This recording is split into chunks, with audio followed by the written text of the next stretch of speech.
I'd like to start by focusing on what we're asked to calculate, which is the molarity of Cl- ions. So we want to know the moles of chloride ions per liter of solution. We want to think of a way to get each of these values. Liters of solution is going to be the new solution volume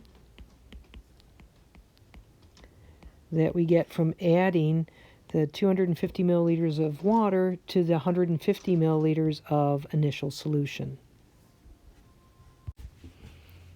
All right, so I converted milliliters to liters in my head, and we're adding 250 milliliters, or 0.25 liters, to 1.5 liters, and we get a total new volume of 0.400 liters.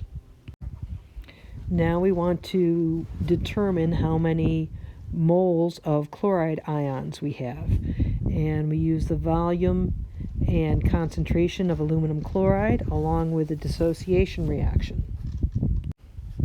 So here's our dissociation reaction. We remind ourselves that every mole of aluminum chloride is going to give us 3 moles of chloride ion.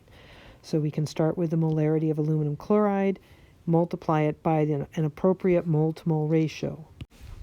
We know we want to cancel out units of moles of aluminum chloride, so we put in the denominator the moles of aluminum chloride and know that's equivalent to 3 moles of chloride ion.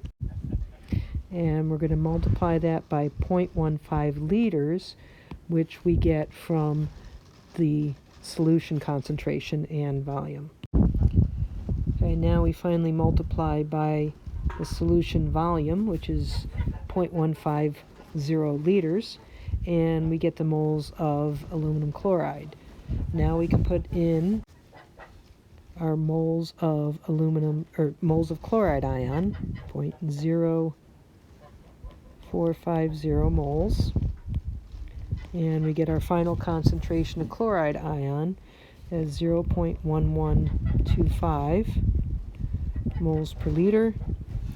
However, we can only justify 3 sig figs, so our final answer is 0.113 moles per liter.